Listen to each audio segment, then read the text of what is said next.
So today we're going to talk about nuclear cardiology and some of the advances, new pharmacologic stressor agents, talk a little bit about the A2A agonists. I think this thing works. You can just barely see it, okay. Recognizing that this number keeps going up as the population gets more and more elderly. We have more and more patients who can't achieve their heart rates due to non-cardiac reasons, so pharmacologic stress testing has become extremely important. And as you know, the radiation issues in general have become very relevant. And this has also been in nuclear cardiology, where we're trying to reduce radiation exposure considerably, and I'll show you some of that data, and some advances in gamma camera technology, and where PET sits in terms of what we do. Now, we don't do a lot of PET imaging here, and there's a reason for that, but I'm going to go into some of the areas where PET, I think, is going to grow in the future. So as far as pharmacologic vasodilator agents, as you know, the A2A receptor is pivotal for the production or the initiation of coronary vasodilation in the peripheral bed. It is the reason why you can do what you do every day of the week. If you didn't have adenosine stimulation of the A2A receptor, you would not be able to run or walk or climb a flight of stairs or do anything without having marked impairment. So this is what allows you to do that. But unfortunately, when you give pharmacologic vasodilators, particularly adenosine and dipridamol, which are non-selective, you also invoke or stimulate other adenosine receptors, one of which is the A1, which causes problems in terms of AV conduction, the A2B, which can cause peripheral vasodilation and hypotension, and the A3s, which can cause bronchospasm, which of course is an untoward effect which we don't like. So there have been several new agents developed, and the one that actually met FDA approval was Regadenoson, which is a selective A2A agonist. And it was evaluated in two major trials, the ADVANCE-1 and the ADVANCE-2 study, which were over 2,000 patients large, and where they compared adenosine, the initial adenosine image, compared to a second adenosine images versus adenosine versus Regadenoson. And if you look at comparability based on visual analysis, you can see that among expert readers, there was about the same comparability between Regadenoson versus adenosine and adenosine versus adenosine in both the ADVANCE-1 and the ADVANCE-2 studies. And this actually led to approval of this agent as a comparable agent to adenosine for identifying myocardial ischemia. Now, we have actually gone a little bit further. These data got published last year in the Journal of Nuclear Cardiology, where we actually looked at the entire population of the ADVANCE study, almost 2,000 patients, and quantified all these defects. And I actually did all the quantification. It was all done in a blinded fashion.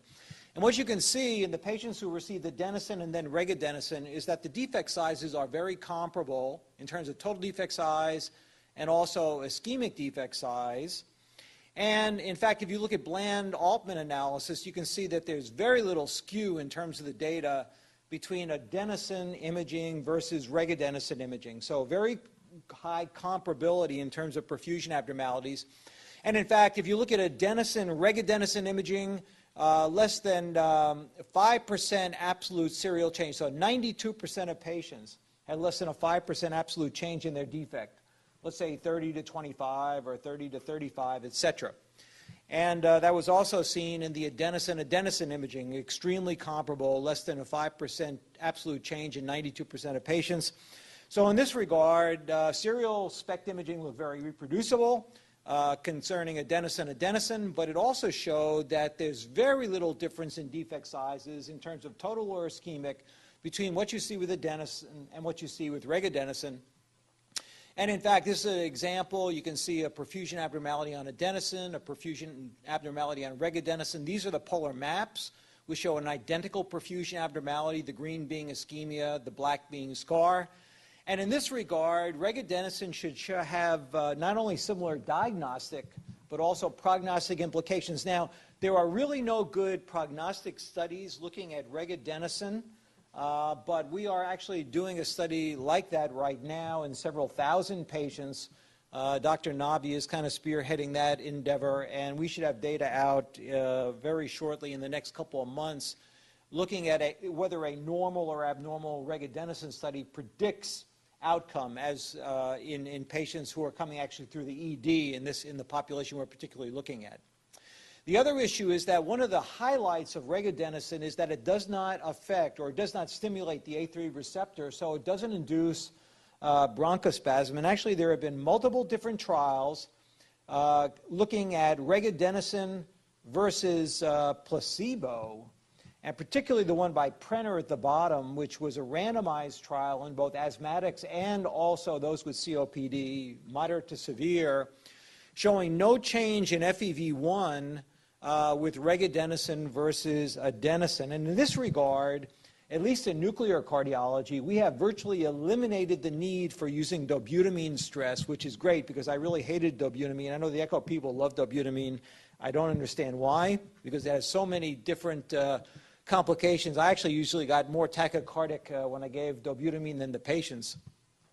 And they have a lot of complications with dobutamine. But we have virtually eliminated the need for dobutamine as a stressor agent. And basically everyone in our lab now gets regadenoson as a stressor. The other issue is that since regadenoson, unlike adenosine, which is degraded actually in the arterial bed, regadenoson is actually metabolized and excreted through the kidneys. So there was some concern about patients with end-stage renal disease, but now there have been multiple trials published which have shown no serious adverse reactions with the use of regadenoson in patients with grade 3 or grade 4 renal insufficiency, and even patients with, who are on dialysis.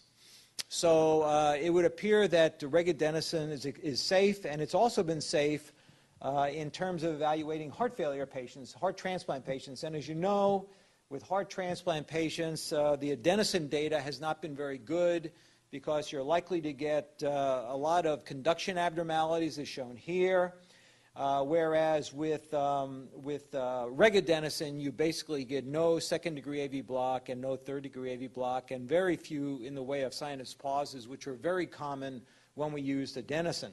So we've kind of widened the ability to administer these different agents and more flexibility in terms of who we can image based on how we can stress patients with selective A2A agonists. And again, regadenoson is that particular agonist. Now, there's also these concerns about radiation exposure. And as you know, nuclear cardiology does give significant radiation, particularly if you're doing thallium, technetium studies, so-called dual isotope studies, where you can give almost 25 to 30 millisieverts of radiation to those patients.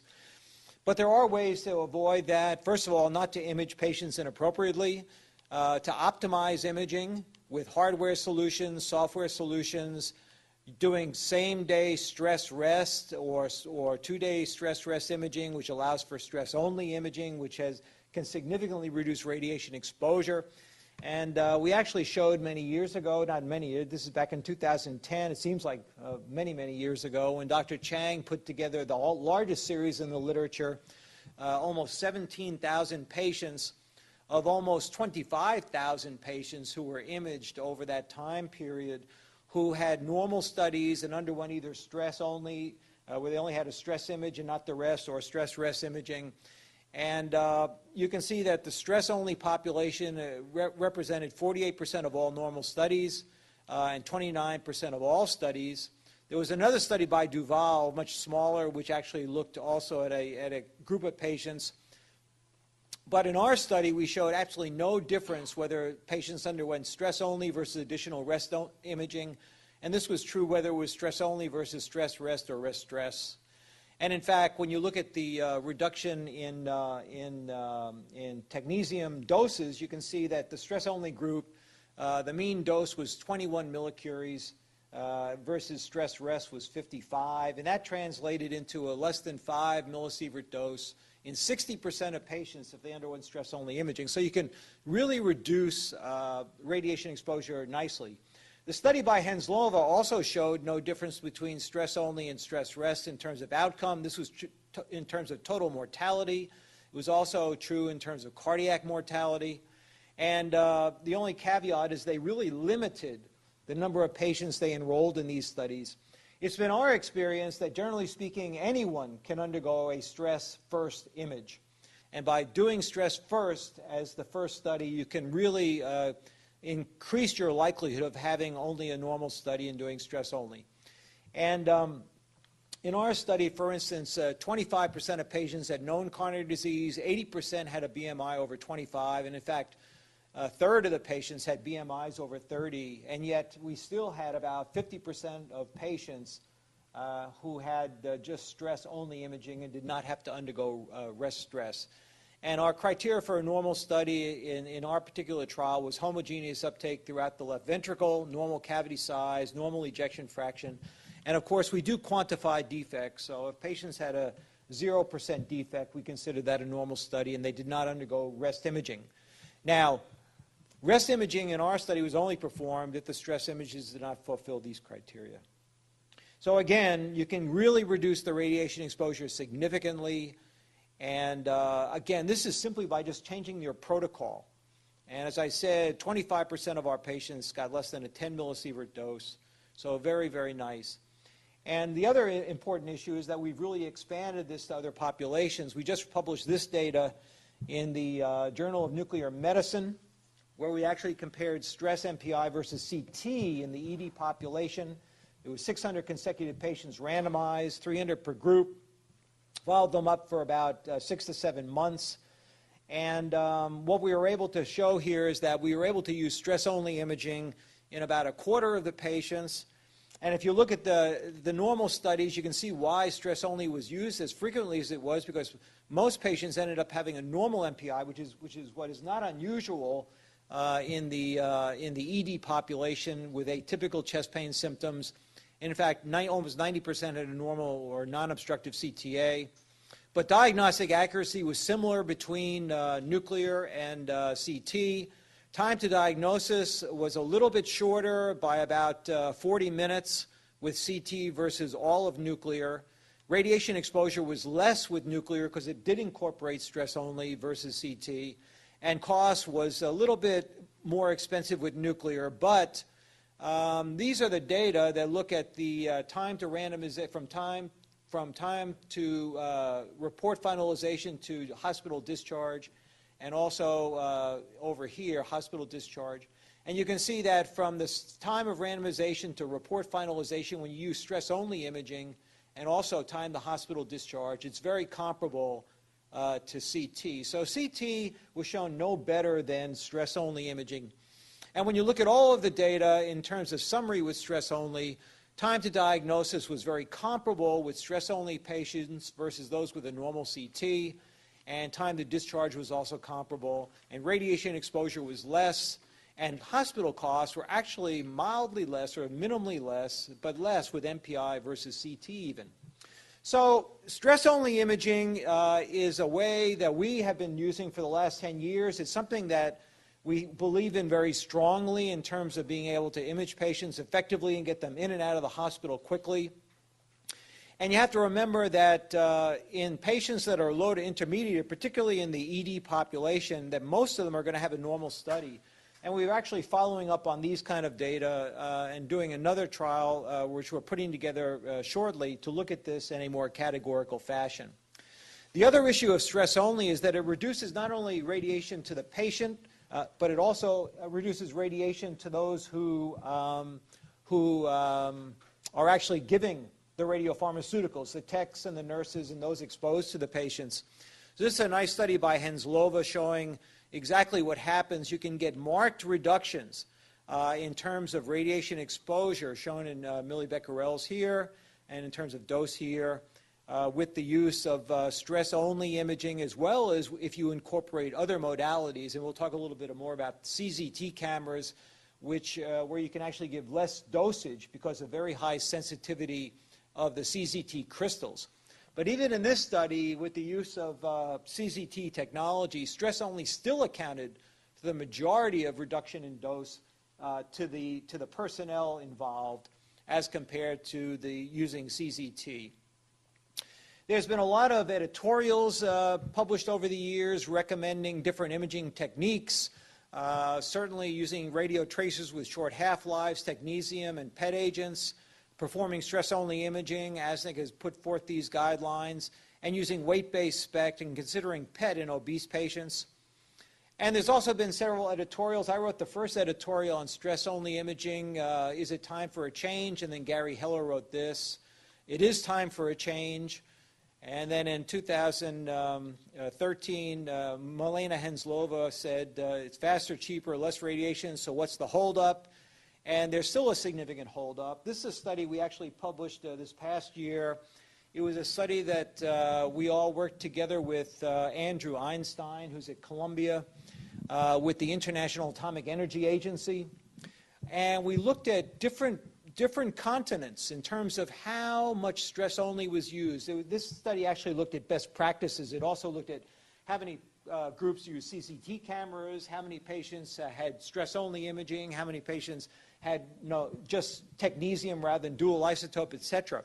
But I just want to show you the whole issue of stress-only, because if you look across here, you can see that actually in Africa they did the most stress-rest and the most stress-only, and overall you can see that about half of the world uses stress first, and about 12% uses stress only, which is still pretty bad. But look at North America, where most studies are done. Okay? Not only did they use very little in terms of stress first, only 7% of patients had stress first as their way of being imaged, but only 3% had stress only imaging. So in the continent where most patients are imaged, I mean, you know, Europe doesn't use a lot of nuclear, Africa, Asia don't use a lot of nuclear, but in North America, where we do millions and millions of studies a year, you can see that stress-first imaging is used the least, and stress-only is practically non-existent. And that's important because if you look at the radiation exposures, non-stress-only versus stress-only, you can see marked reductions. In fact, you can see that the mean reduction is somewhere around 60%, which I already showed you in some of the data from our laboratory, which Dr. Chang published. So it's important.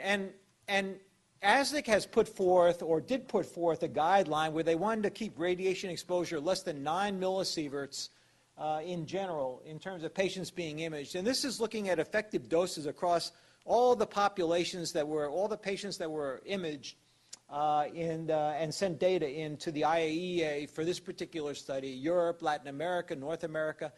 And you can see that overall 39% of all patients had less than a 9 millisievert dose. But it was least in North America. And so despite all of the data that's available, it's still amazing to me how laboratories have not caught on to the use of stress-only imaging, which doesn't require new equipment. It doesn't require new software. All it requires is a change in how you do things. And you know, I think this study highlights exactly where we stand in 2015, and we don't stand very well in terms of how we do things, particularly in North America, where, again, most of the imaging is done. So we really need a lot of improvement. The word has to get out. And I don't think it requires more studies. I think there's been enough studies to show now the value of stress only, but it is important in terms of getting the word out to do it. Now, over the years, there's also been a lot of improvements in technology. As you know, conventional gamma camera sodium iodide crystals, they use PM tubes. They have limited energy resolution. They have limited spatial resolution due to the use of the collimators, etc. And they have low sensitivity. In other words, most photons actually get absorbed by the collimator and never get to the camera surface. Okay, so you give someone 30 millicuries of technetium, most of that doesn't even get imaged. I mean, most of it either goes off into space or it gets stopped by the collimator because it's going in all different directions. And so we really need better ways of doing things, and the better ways of doing things are with CZT. And CZT is nice because, first of all, it's a very high sensitivity crystal. In other words, it's able to accept photons and directly transfer that photon energy into electrical impulses rather than having PM tubes. So there's a lot more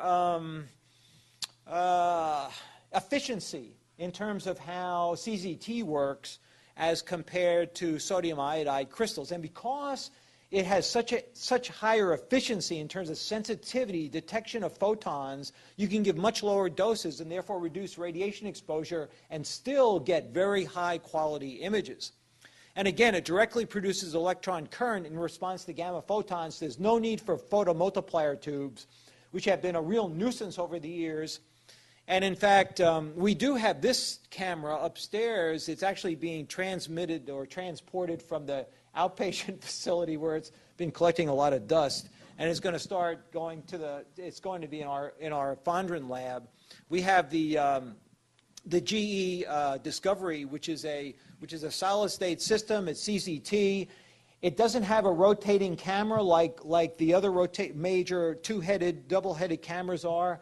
It's all just an array of detectors, so you get simultaneous acquisition of data all at the same time. So what does that mean? You get very high counts, and you get them simultaneously, so you can do acquisitions in 2 to 3 minutes, and that means you avoid patient motion and all those other things that cause artifacts. So this is actually a very good system, and we're actually going to be doing, Dr. Nabi, we're going to be planning a study using this in the ED population, which I think will be very important with the incorporation of stress only with this kind of camera technology. Now, using these new types of imaging techniques, there's been actually a lot of corroborative data using the Digirad system, the DSPECT system, and the Discovery, which is the pinhole collimator, all showing comparability to conventional gamma camera systems. But the important thing is with using less dose. So this is a study actually from Duval that was published. You can see here they gave 5 millicuries of a rest dose followed by 15 millicuries of a stress dose. And then they imaged the patient for 5 minutes versus 8 minutes at rest, or 3 minutes versus 5 minutes at stress. And this is comparing to a conventional gamma camera system. So you can see the way it's done. And you can see in terms of image quality, all of these images were comparable. So you can get away with just a 5-minute rest study acquisition and a 3-minute stress study acquisition and get very, very good image quality and yet get the patient off that table very quickly. And the other thing is it reduces radiation. So this is a standard dual isotope. You've already seen this in terms of giving about 25 to 30 millisieverts of radiation. This is standard stress only if you use a 30 millicurie dose. This is standard stress rest. If you use 10 and 30, you can see it's high. This is low dose rest stress. And again, if you go down to this and use if you were to use a CZT camera and use 5 millicuries at a stress dose, you would get only 1 to 2 millisieverts of radiation. Well, you can't get much lower than that. That's almost zero, okay? That's almost like no radiation.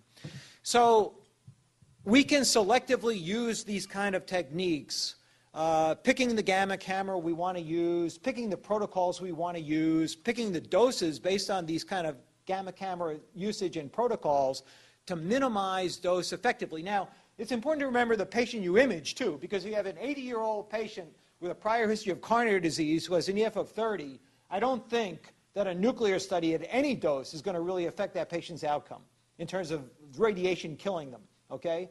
But if you have a 35-year-old patient who comes in with chest pain, you certainly want to give the least amount of radiation possible. So it is important to tailor your techniques accordingly. And of course, remember that with nuclear, we're always competing with something else. And of course, in our own lab, we compete with CT because we have the new best, latest, and greatest CT system. And we can also get less than 1 millisievert of radiation with CT. But I can tell you that even with our own new latest and greatest FORCE system, that generally speaking, it isn't less than 1 millisievert. I mean, if you look at most of the studies, unless you use a flash mode on everybody, you can get less than 1 millisievert with flash, but you also have to have someone who's got a pristine heart rate, not very large in terms of body habitus, etc. And so most of our studies are still 4 and 5 and 7 millisievert studies. So very still comparable to what you can achieve with a nuclear study if you do it properly. Okay? There's other ways to also reduce dose, and that's to just simply change your software. And as you know, in all modalities, iterative reconstruction has become the one to replace in terms of filtered back projection. And iterative reconstruction techniques are used in CT, and we use them all the time in CT. And they also can be used with nuclear imaging. And in fact, if you look at the data compared to standard acquisitions, whether you use any of these different, and all of these different modalities, UltraSPECT, Evolution, DSPECT, or Astonish, we have Astonish in our laboratory, are all softwares by different vendors. They all use iterative reconstruction. And they do allow us to reduce the dose by about 25 to 30% just based on using a software algorithm different than filtered back projection, okay? So there are ways to significantly reduce dose, and in fact, in very large patients, you may still give a fairly large dose. You may give 25 or 30 millicuries, but by using Astonish or some of these other iterative reconstructions, you also minimize the artifacts and are more able then to call someone normal on a stress-only study and avoid the higher rest dose. So there are a lot of ways you can do this. The other thing is that by using both CZT and by using different protocols, we can adjust protocols according to the patient. So if you have a very cooperative patient who, let's say, is willing to undergo a 6-minute CZT study and will not move and just stay stationary, you can use half the dose and get the same image as if you were to use a full dose at half the time, okay? So you can juggle around in terms of dose and time. In the uncooperative patient, where you want to do a really quick study, you may want to do a 3-minute study but give a full dose so you get enough counts. The cooperative patient, you might want to double the time of imaging but decrease the dose by half, okay? And if you do that, you still get the same kind of imaging results irrespective. And that's the beauty of being able to use these newer camera systems and having the flexibility of picking and choosing your patient population accordingly. Now, there's been a lot of issues about the issue of SPECT versus PET and PET versus SPECT. And I can tell you that over the years, there have been many published studies. This is looking at PET imaging. This is the pooled sensitivity of 90%, the pooled specificity of 88%. This is with SPECT, pooled sensitivity of 85%, pooled sensitivity of 85%. And if you listen to the pundits about who advocate SPECT, PET rather, they say, well, my goodness, you know, PET clearly does better than SPECT. You know, you have 5% higher sensitivity and you have 3% higher specificity, okay? And of course, all of this is a lot of nonsense because these are all done in different patient populations. It's not as though both patients got both a SPECT study and a PET study and then had a cath and then got evaluated, right? So a lot of this depends on what side of the line you stand in terms of are you a PET advocate or are you a SPECT advocate in terms of how you might look at these data. I look at these data and I say there's really no difference. You know, I don't see any difference in the results here. The PET people would say, my God, you know, this is unbelievable. 90% versus 85. This is you know, unheard of. How could you possibly still use SPECT in people? Okay, that's the difference. Okay, but there actually is a new tracer, and actually all of these data are with rubidium.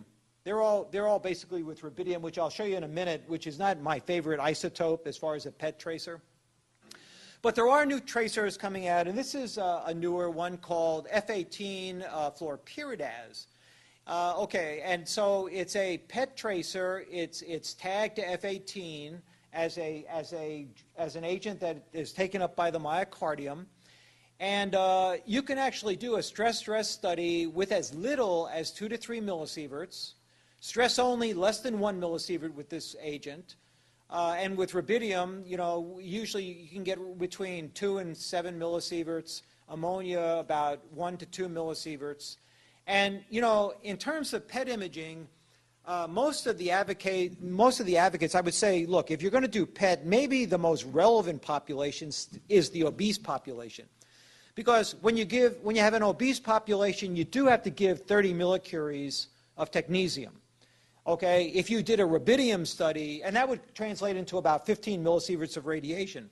if you were to do a rubidium study, you could probably get away with 1 to 6 millisieverts of radiation in an obese patient. So if I'm going to be a PET advocate, you know, I can't really do it on the basis of sensitivity and specificity, but I can certainly say that from a radiation point of view, we might be able to get away with less radiation exposure in our obese patients if we use PET instead of SPECT.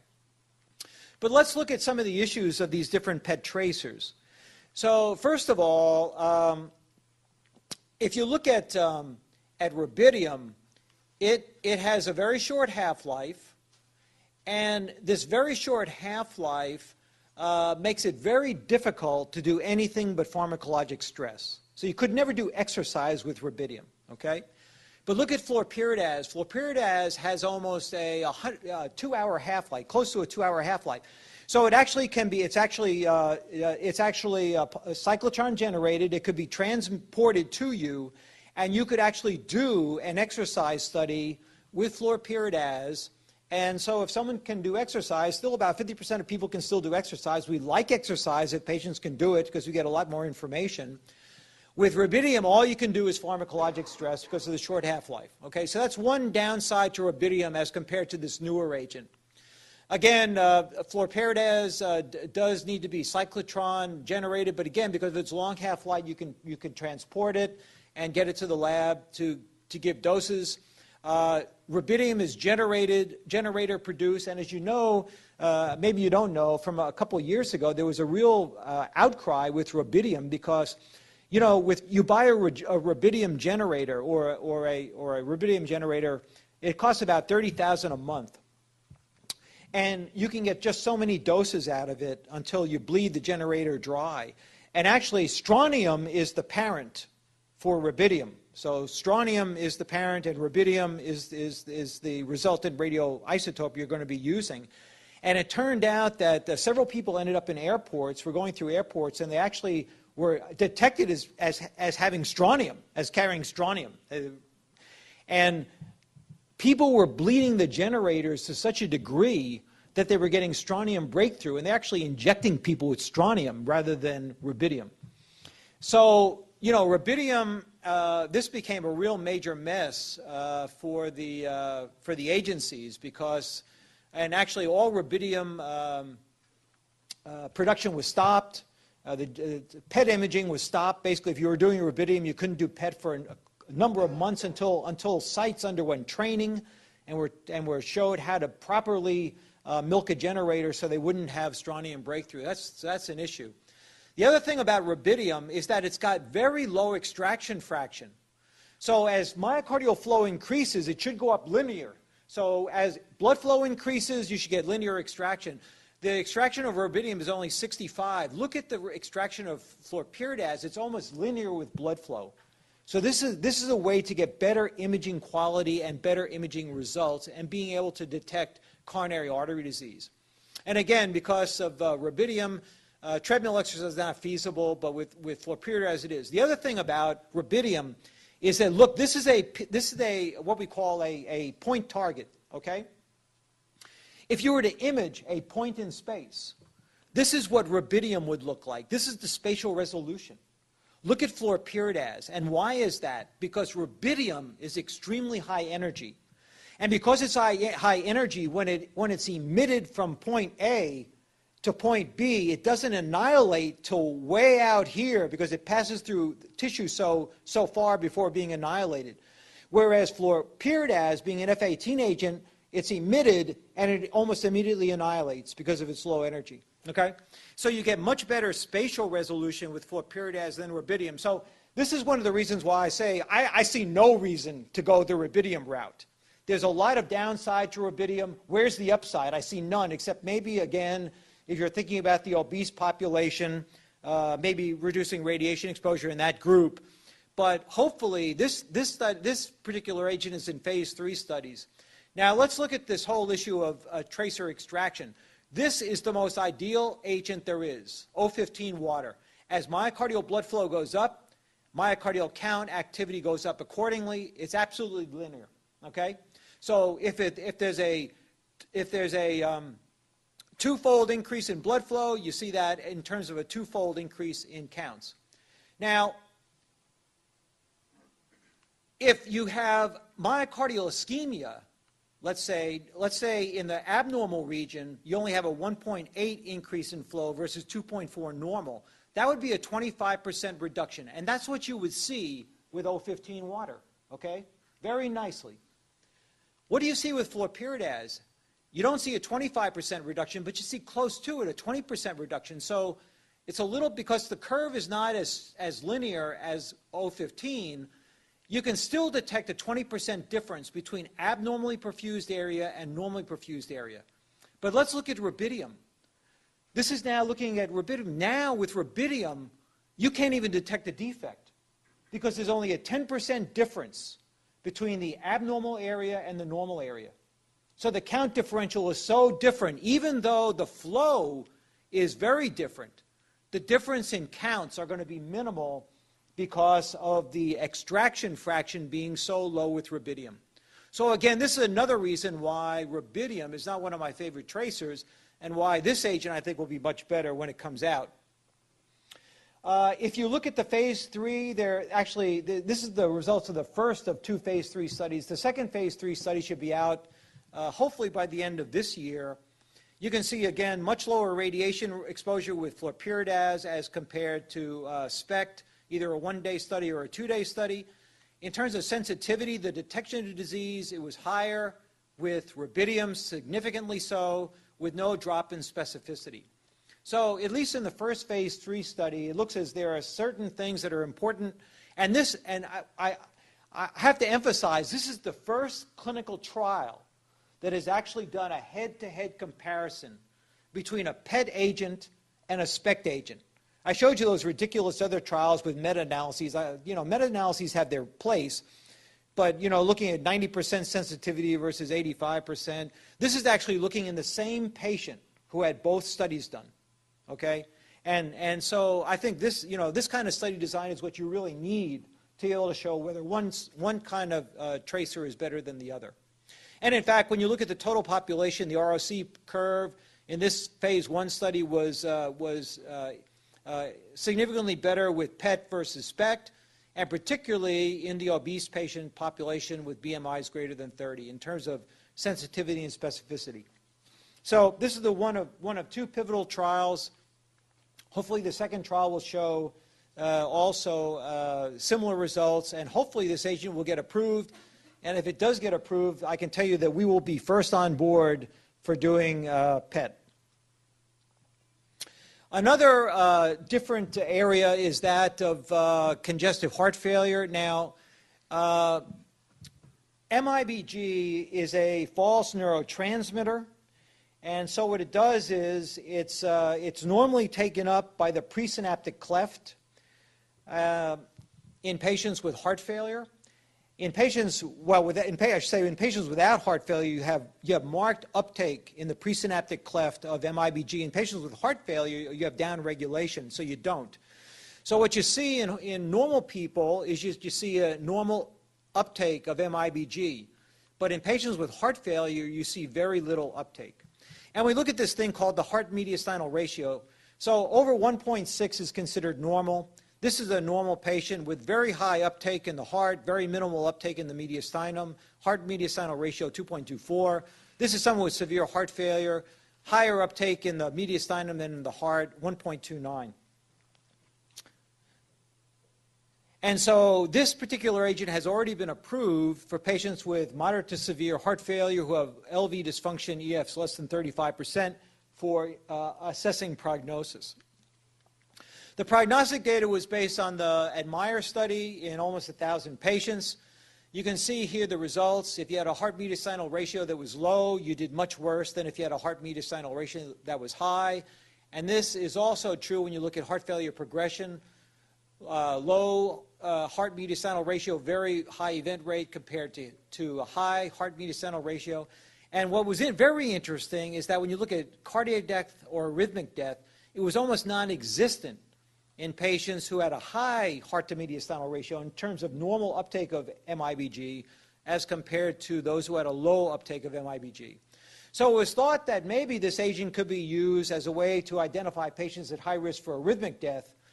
And that's important because If you look at other clinical markers, and that was looked at in the MIBG database, if you look at people with BNPs over 140, they were clearly at higher risk of all events than those with BNPs that were low. If you look at ejection fractions less than 30, clearly a much higher risk population, those with ejection fraction greater than 30. But let's look at the issue of a composite. If you had a high BNP and you had a low heart-to-mediastinal ratio, you had a really high risk. But look how the risk was reduced, even though the BNP was elevated, if you had a heart-mediastinal ratio that was normal. Marked difference in events.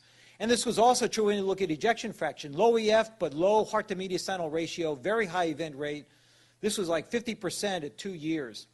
Whereas you can see here, 20% event rate at 2 years, 10% per year, if the EF was less than 30, but the heart-mediastinal ratio was high. So ejection fraction and BNPs and other markers don't tell the whole story. And we think that MIBG potentially adds incrementally to the original story. And this has also been shown in the Japanese data where MIBG is also approved and used routinely. This is looking at a population of patients, looking at their expected 1, 2, and 5-year outcomes in terms of mortality. This is looking at the heart-to-mediastinal ratio at 1, 2, and at 1 year, 2 years, and 5 years.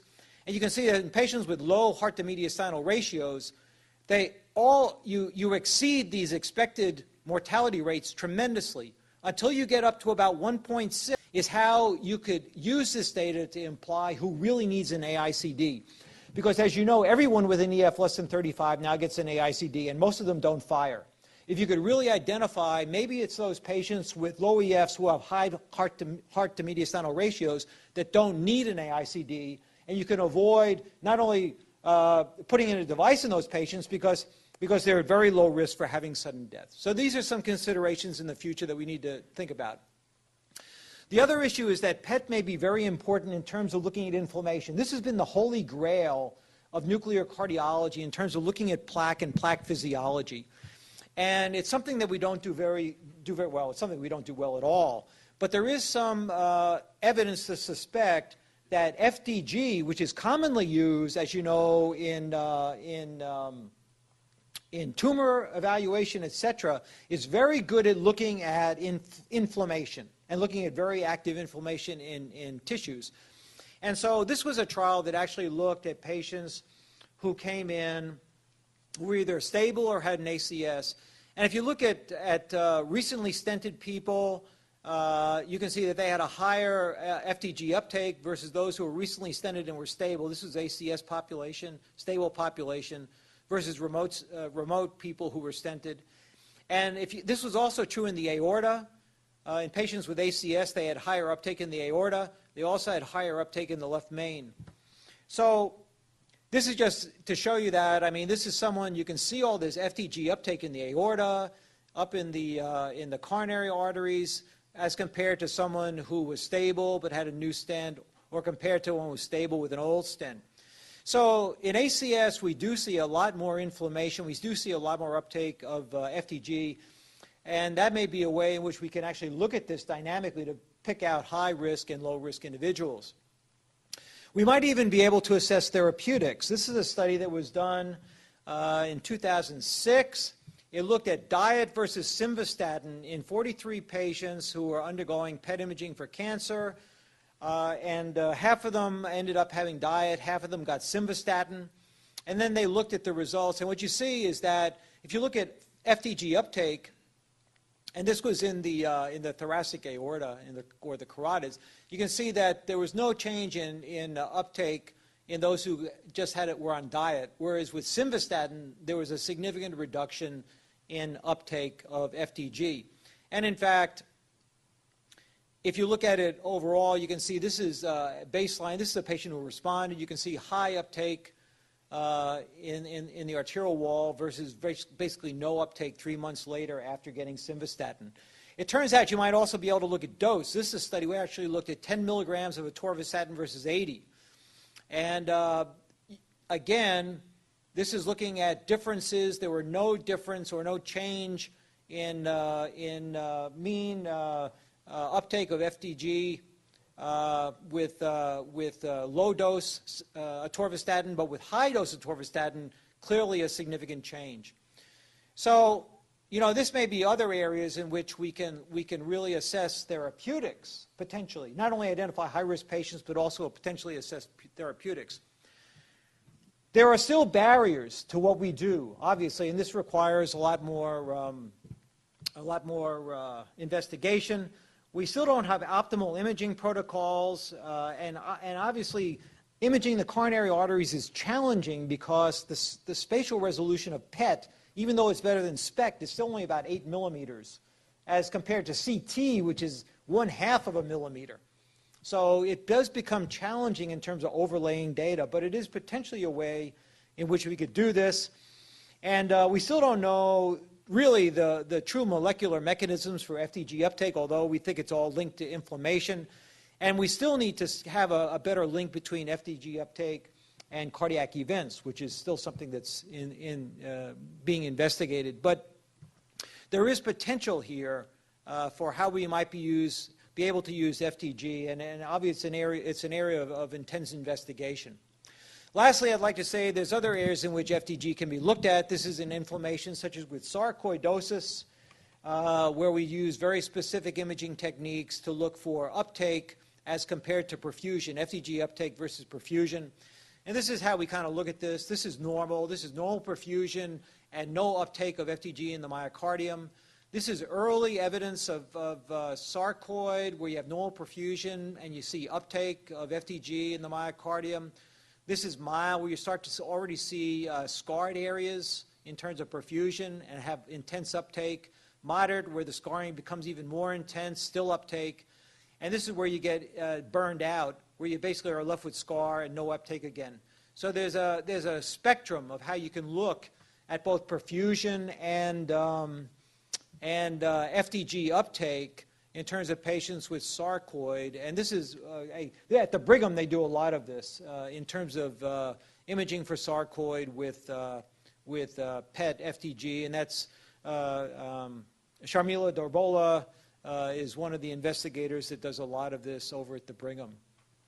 And actually there are some data, and Ron Blankstein published these data several years ago, showing that if you look at normal versus abnormal perfusion or FDG versus both abnormal perfusion and FDG uptake, it does have prognostic implications in terms of being able to show a high-risk patient. Now, whether you could show reversal of this improves outcome, that certainly needs to be investigated further, but there is a potential for that.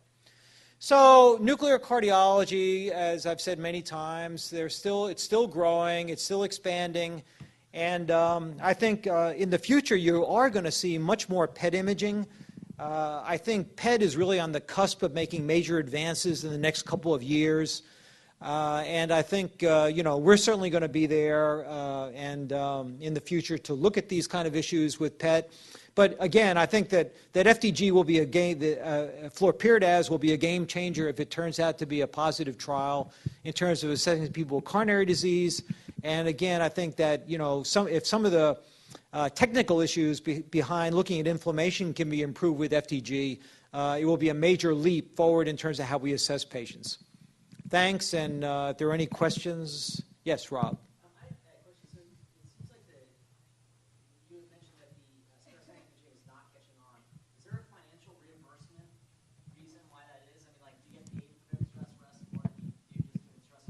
First, why stress only isn't? Yeah, that's one of the main. My own personal feeling. Look, it goes back to several things. First of all, if you do a stress first image, and you've read in our laboratory, you know that I read over a lot of stuff. I mean, there'll be a little bit of breast attenuation, a little diaphragmatic. I'll say, look, that's a normal study. I'll look at the raw data, etc. A lot of physicians are not comfortable in doing that. I have about 300,000 nuclear studies in my head. That's my database. So I feel comfortable, reading a study is normal, even though there may be a small artifact here or there. So you have to be comfortable in terms of what you do. And a lot of people really say, look, I need to get the rest image to really make sure that anterior defect is not a real defect. Okay, so that leads to one problem. But you're right. The other problem is that there really is an incentive not to do stress rest imaging, because if you do stress only, you do get paid less than doing 2 sets of images. And the other caveat to all of this, you take now, it's not in Texas, but you know, I have friends in Florida. If you put in to an insurance company to do a stress rest myocardial perfusion scan, and you do stress only, you don't get paid. They say you didn't do the right test. So you know, there's a lot of potential reasons why stress only hasn't worked, and that's why, you know, ASNC has been very proactive. You know, when I was president a couple of years ago, we started working on this ASNC registry. It was a way to improve the quality of myocardial perfusion imaging in the general community. It was also a way to go to the payers and be able to show them benchmarks of quality and in terms of changing their paradigms about how they reimburse studies. And the registry is now started several years later now. It took a long time to get together. And we're actually part of that registry. We've already signed up. And I think it will be a way to kind of encourage the use of these kind of imaging modalities and to get payers to recognize, you know, the importance of being flexible in terms of how they reimburse things. I think in private practice, part of the issue is when you're doing stress only, a doctor has to be available all day long to really look at. Okay, well, look at the most recent, because I just wrote an editorial for this in the Journal of Nuclear Cardiology. Milena Henslova just published a very nice study, and it gets back to, I'm sorry our techs aren't here, but it gets back to the importance of techs, because they actually showed that if you have really qualified techs who have a lot of experience, and you use quantitative analysis to guide you, that a tech can do just as well in terms of picking a stress-only patient properly than a physician can, in a blinded way of reading.